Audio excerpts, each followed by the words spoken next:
బతుకుతాం అన్ని వర్గాల ప్రజలు తలెత్తుకొని వచ్చేదాకా మనం సేవ చేయాల్సిందే, చివరి శ్వాస దాకా కూడా చేయాల్సిందే, తప్పనే తప్పదు. బ్రహ్మాండంగా ముందుకు తీసుకొని పోవాలి.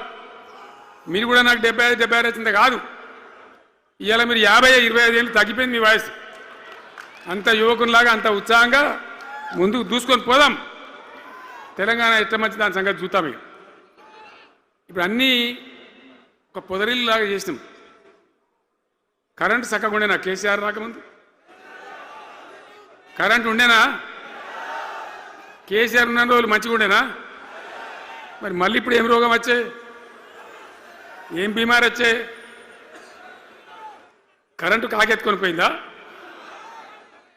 ఆనాడు 7,000 మెగావాట్లుంటే ఒక ఏడాది లోపల మంచిగా చేసి 24 గంటల కరెంట్ ఇచ్చినాం, ఒక క్షణం కూడా పోకుండా.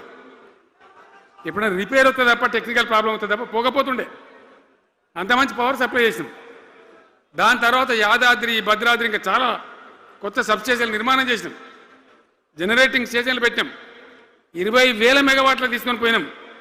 ఏది దరిద్రులకు రాజ్యం అప్పయ్యే ముందు 20,000 మెగావాట్లకు తీసుకొని పోయినాం.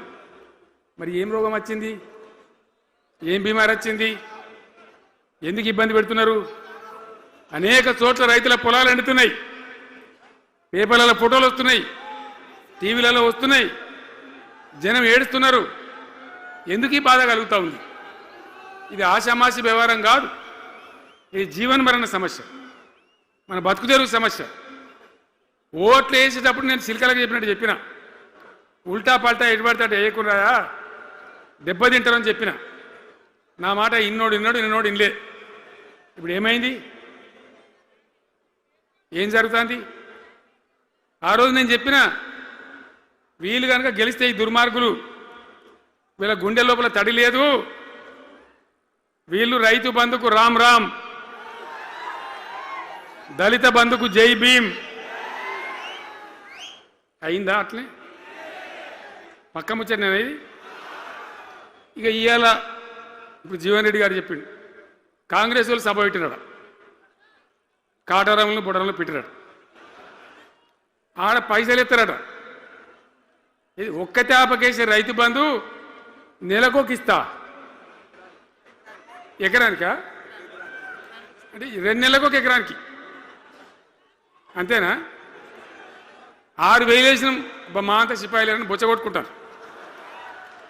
ఆనాడు ఎట్లా పడేది రైతు బంధు? 10 రోజుల గ్యాప్లో మొత్తం రైతులకు వచ్చేసింది. టంగ్ మన సెల్ ఫోన్ మోగుతుండే, మంచిగా టింగున పోయి బ్యాంకుకి వెళ్ళి తెచ్చుకుంటుండే. ఎక్కడ పోయి మరి?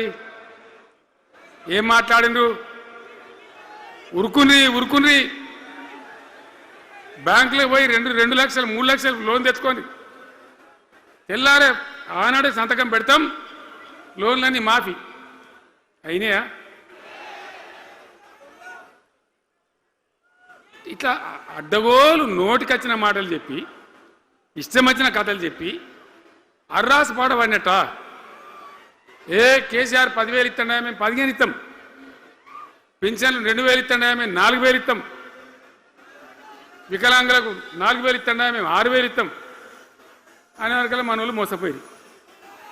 నేను చెప్పిన, ఇది మోసంరా నాయన, గోసపడతాము, ఇది అయ్యేది కాదు, ఆర్థిక పరిస్థితి లేదు అని నేను చెప్పిన. ఆ రోజే మీటింగ్లలో చెప్పిన. కానీ కొద్దిమంది ఆశపడితే ఏమైంది, 1.7%తో బీఆర్ఎస్ ఓడిపోయింది. మనం కూడా 39-40 ఎమ్మెల్యేలు గెలిచినాం, ఇంకో 10 మంది కొద్ది తేడాతోనే ఓడిపోయింది. అయితే 1.7% తేడాతోనే బీఆర్ఎస్ ఓటమి పాలైంది.